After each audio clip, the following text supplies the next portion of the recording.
আসসালামু আলাইকুম। মার্কেট তো আগামীকালকে আবার নতুন করে ওপেন হচ্ছে। সপ্তাহের একদিন মার্কেট ওপেন ছিল। তো আমি আসলে মার্কেট নিয়ে না, আমি কিছু শেয়ার নিয়ে কথা বলতে চাচ্ছি। যে শেয়ারগুলো অনেক বেশি দুর্বল, এই শেয়ারগুলো নিয়ে কথা বলতে হবে।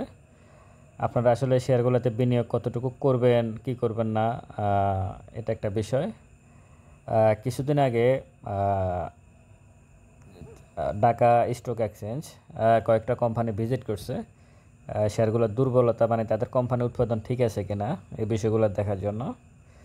তো তারা ভিজিট করছে যে কোম্পানিগুলো, সেগুলো হলো অনেক আলোচিত শেয়ার। খান ব্রাদার্স, যখন মার্কেটের পরিস্থিতি খুব খারাপ তখন কিন্তু খান ব্রাদার্সে সবচেয়ে বেশি প্লে করছে। এটা কিন্তু ঢাকা স্টক এক্সচেঞ্জ ভিজিট করছে খান ব্রাদার্স। তারপর আছে নর্দার্ন জুট, এরপর হচ্ছে পরসন shoes, Jahin spring, Jahin textile, ডাক্কা dyeing এবং ন্যাশনাল ফিড মিল। তো এর মধ্যে আসলে ন্যাশনাল ফিড মিল সম্ভবত কিছু সরকারি শেয়ার আছে। এখন বিনিয়োগকারীরা এই শেয়ারগুলোতে ইনভেস্ট করতেছে, প্লে করতেছে। সাধারণ বিনিয়োগকারীরাও এখানে আসলে ঢুকতেছে। আচ্ছা, বন্ধ বন্ধ আছে কয়েকটা কোম্পানি, সেগুলো আমি পরে বলতেছি। এখানে সবগুলো এই যেগুলোর কথা বলছি এগুলো কিন্তু বন্ধ কোম্পানি না। এখানে সিকিউরিটি এক্সচেঞ্জ, কী বলে, ঢাকা স্টক এক্সচেঞ্জ এগুলো তদন্ত করতে গেছে কী অবস্থা। বন্ধ কোম্পানিগুলোর কথা আমি বলতেছি একটু পরে। আপনারা অবশ্যই ভিডিওটা ভালোভাবে শুনবেন। বন্ধ কোম্পানিগুলোর কথা আমি একটু পরে আসতেছি। আমি এর আগে কিছু কথা বলতে হবে আমার।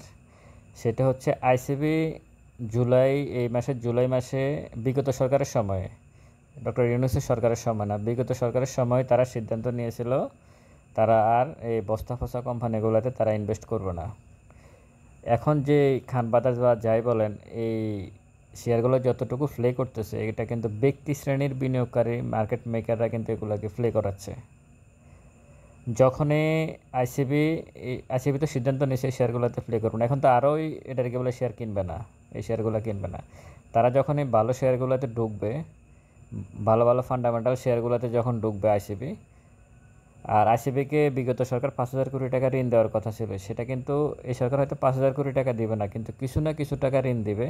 এটা আমি মোটামুটি কনফার্ম। কারণ হচ্ছে বাংলাদেশ ব্যাংকের গভর্নর কিছুদিন আগে গত বুধবারে সিকিউরিটি এক্সচেঞ্জ কমিশনের চেয়ারম্যানকে ডেকে নিয়েছে। উনি ডেকে নিয়েছে, বাংলাদেশ ব্যাংকের গভর্নরে ডেকে নিয়েছে। সো হয়তো আইসিবি হয়তো কিছু টাকা পাবে। যখন তারা ভালো শেয়ারগুলোতে প্লে আরম্ভ করবে, তখন এখানকার বিনিয়োগকারীরা কিন্তু বিপদে পড়ে যেতে পারেন। আচ্ছা, এবার বন্ধ কোম্পানি কোনগুলো আছে? একদম টোটালি কারখানাতে তালা দেওয়া। এবং এটা রিস্ক কী হইতে পারে? এই বন্ধ কোম্পানিগুলোতে আপনি বিনিয়োগ করলে আপনার রিস্কটা কী? বন্ধ কোম্পানিগুলো হচ্ছে Northern Jute, Regent Textile, Dulamia Cotton, Family Tex, Osmania Glass এবং খুলনা প্রিন্টিং।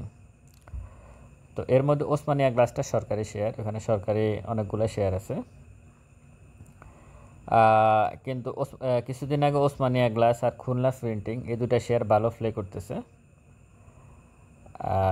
এবং খুব ভালোভাবে প্লে করতেছে। খান ব্রাদার্স তো এক নাম্বারে আছে, কিন্তু এগুলো হয়তো একটু কম, কিন্তু প্লে করতেছে।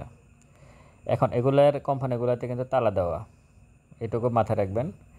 আমি শেয়ারগুলো আবারও বলতেছি কোন কোন কোম্পানিতে তালা দেওয়া, ডাইরেক্ট তাদের কী বলে উৎপাদন বন্ধ এবং তাদের গেটে তালা দেওয়া। সেটা হচ্ছে Northern Jute, Regent Textile, Dulamia Cotton, Family Tex, Osmania Glass, Khulna printing.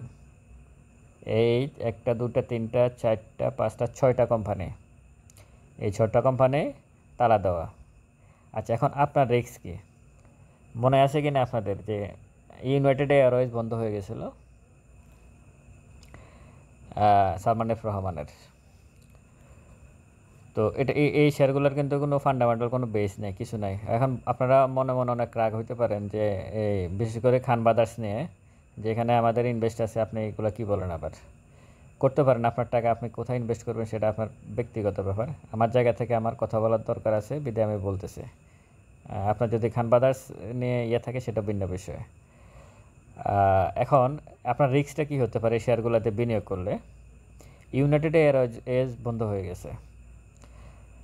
আপনার ইমাম বাটনের কী অবস্থা জানেন, আমরা সবাই জানি। হ্যাঁ, তো সুতরাং এই শেয়ারগুলো এখন যেহেতু সরকারের পরিবর্তিত পরিস্থিতি, এখন নতুন একটা সরকার আসছে এবং তারা বিভিন্ন রকমের রিফর্ম করতে চাচ্ছে, সংস্কার করতে চাচ্ছে, সুতরাং আপনারা এই শেয়ারগুলোর থেকে আস্তে আস্তে বের হয়ে যাওয়ার চেষ্টা করবেন। কোনো কারণে আইসিবি মিউচুয়াল ফান্ডগুলা, মার্চেন্ট ব্যাঙ্কগুলো যখন ভালো শেয়ারের দিকে মুভমেন্টে যাবে, তখন এই শেয়ারগুলোকে খুঁজেও পাওয়া যাবে না। মার্কেট মেকাররা এই শেয়ারগুলো নিয়ে এখন মেক করতেছে, তারা যখন টুপ করে সরে যাবে এই শেয়ারগুলো থেকে, আপনি কিন্তু ঠুস করে পড়ে যাবেন। আপনার 200 টাকার শেয়ার কিন্তু 20 টাকা হয়ে যাবে। তখন পরিস্থিতি কী হবে ভালোভাবে বুঝতে পারতেছেন। এটার থেকে ভয়ঙ্কর আরেকটা বিষয় হতে পারে, সেটা হচ্ছে কোনো কারণে যদি ঢাকা স্টক কী বলে সিকিউরিটি এক্সচেঞ্জ কমিশন তদন্ত করে এবং ঢাকা স্টক এক্সচেঞ্জ তদন্ত করে সবাই মিলে একসাথে বসে সিদ্ধান্ত নেয় যে আমরা এই শেয়ারগুলা শেয়ার মার্কেট থেকে ডিলিস্ট করে দেব। কোম্পানিগুলো ডিলিস্ট করতে আপনাকে আমাকে জিজ্ঞেস করে করবো না, আমি আর আপনি বিনিয়োগ এখানে ইনভেস্ট করতে পারে, কিন্তু কোম্পানি যখন ডিলিস্ট করে দিবে তখন কিন্তু আমার আর আপনাকে জিজ্ঞেস করে করবে না। ইউনাইটেড এয়ারওয়েজে সাধারণ বিনিয়োগকারীদের কোটি কোটি টাকা আটকে রয়েছে না, কিছু হয়েছে? কিছু হয় নাই। কেউ কিছু করতে পারছে, টাকা পাইছে, ফেরত পাইছে? পায় নাই। তো সুতরাং আপনারা এই কোম্পানিগুলোতে এগুলো যদি মার্কেট থেকে ডিলিস্ট করে দেয় তাহলে কিন্তু বিপদ আছে। এমনিতেই মার্কেটে শেয়ার 400 শেয়ার অনেক শেয়ার, মার্কেটের তারল্য সংকট, অনেক বেশি টাকা নাই, মার্কেটকে তুলতে পারতেছে না। হয়তো সিকিউরিটি এক্সচেঞ্জ এমনও তো করতে পারে যে মার্কেটে যে শেয়ার আছে এগুলো একটু কমাও।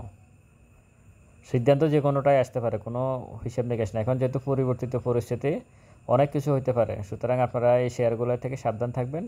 আমি বলতেছি কোন শেয়ারগুলোর উৎপাদন বন্ধ না, তালা দাও। উৎপাদন বন্ধ এক জিনিস, আবার উৎপাদন শুরু হইতে পারে, সেটা ভিন্ন বিষয়। টোটালি তালা মেরে দিছে। এটা হচ্ছে Northern Jute Mill, Regent Textile, Dulamia Cotton, Family Tex, Osmania Glass এবং খুলনা প্রিন্টিং। আশা করি শেয়ারগুলো সম্পর্কে আপনারা সিদ্ধান্ত নিতে সাবধানে নেবেন। ভালো থাকবেন সবাই। আসসালামু আলাইকুম।